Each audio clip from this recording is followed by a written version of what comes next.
I'm driving behind a Nissan Micra. It's a bright but cold January day.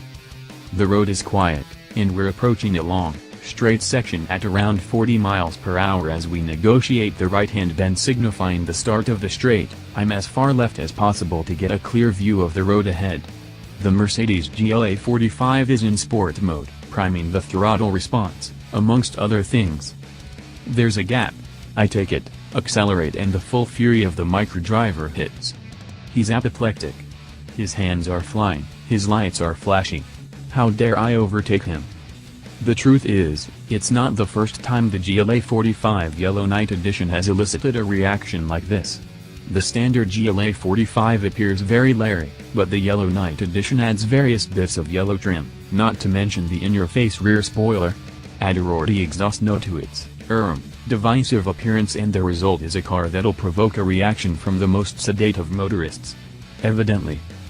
The Yellow Night edition should also feature 20-inch black alloy wheels with yellow trim around the edges, but our test car is shod with winter rubber that's necessitated the fitting of smaller wheels. Harmful to its appearance? That's like saying a pair of garish curtains ruin the look of a 60s tower block. But with those winter tires, 4-wheel drive and 381 horsepower from the 2.0-liter petrol turbocharged engine, it feels like one of the fastest cars on sale in real-world conditions. Officially, the Yellow Night hits 62 miles per hour in 4.4 seconds and, even on slippery winter roads, the time feels every bit believable. There's more to an enthusiast's car than how quick it is. But the GLA45 ticks most of those boxes, too.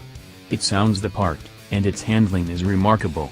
It'll grip and grip, while the front-locking differential, part of the 1,395 pounds AMG Dynamic Plus pack fitted to our test car, means you can be as clumsy as you like with the accelerator pedal without it running wide.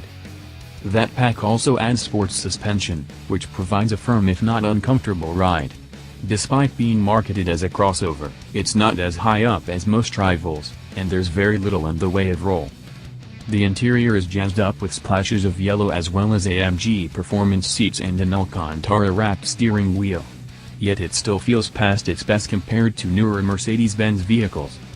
There are more buttons than your NAN's sewing kit, while the infotainment screen is tacked onto the dashboard like an afterthought. The GLA also falls short on space, no doubt because of its not really a crossover shape. The boot isn't as big as rivals, and passengers in the rear will no doubt be a bit grumpy.